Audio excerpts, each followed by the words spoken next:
Hello everyone, this is the Nth Apple, and we're here today to talk about Vault 108, one of the vaults that was used for the Vault-Tec experiments. It can be found just south of Canterbury Commons. Its actual location can be found from the mainframe computer in the Vault-Tec headquarters. So without further ado, let's go. So this is one of the vaults that unlocked.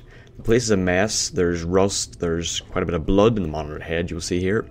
And there are mole rats. They are of course dead now, but you know, you weren't going to leave them alive unless you've got the friend of animal perk.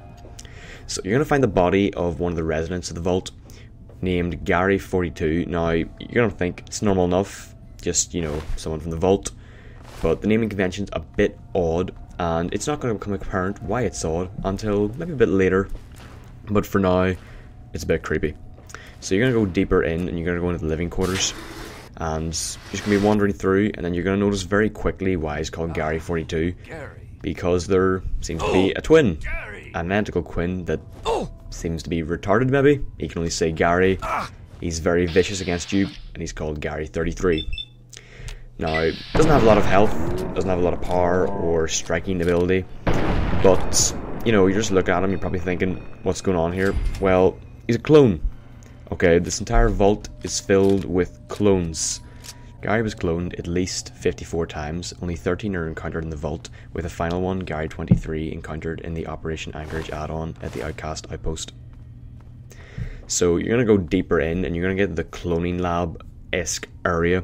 You're going to find a couple things. You're going to find the place in disrepair. You're going to find some more Garys who are going to be just as violent towards you. And you're also going to find the female dorm right here on the right, which is blocked off. There are no female corpses. It's blocked off. I don't know if there are female clones. We can assume there are not, considering you don't find any.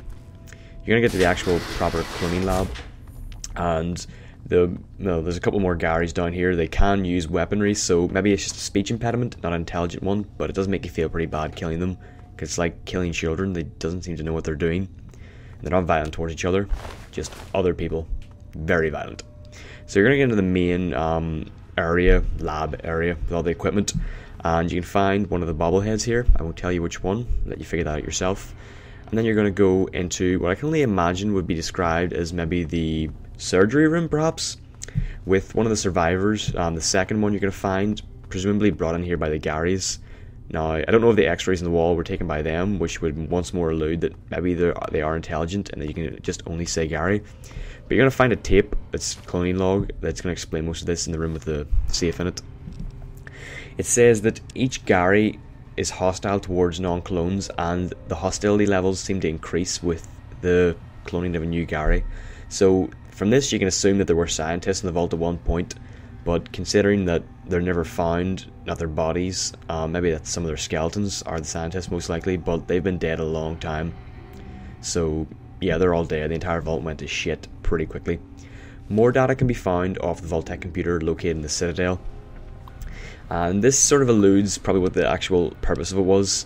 One, the power supply was made to fail, and actual employees of Vault-Tec made several inquiries as to saying that the power supply was not going to last. It was going to fail, it would stop eventually. Vault-Tec knew this and asked them to be quiet and shut up. Also, in terms of weaponry, there was triple the normal issue. Giving clones weapons, not really a good idea. Okay, they're pretty violent. Also, standard positions were made to be assigned by the one guy who was going to die of cancer in 40 months. So from here it can be assumed that this is the whole point. Triple weapons.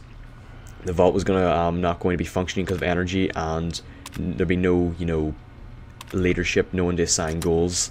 So it can be assumed that Vault-Tec were pretty aware of what they were going to do. It was going to see how clones would function. Now, whether they actually knew the clones were going to be super violent and dangerous towards everyone, you don't really know, but you can assume that they at least knew that the clones were going to go crazy with the weapons. So I hope you enjoyed this little insight into Vault 108. Like, favourite and subscribe if you did, and as always, I am the Nth Apple, and as always, an nth day will keep your boredom at bay, and goodbye.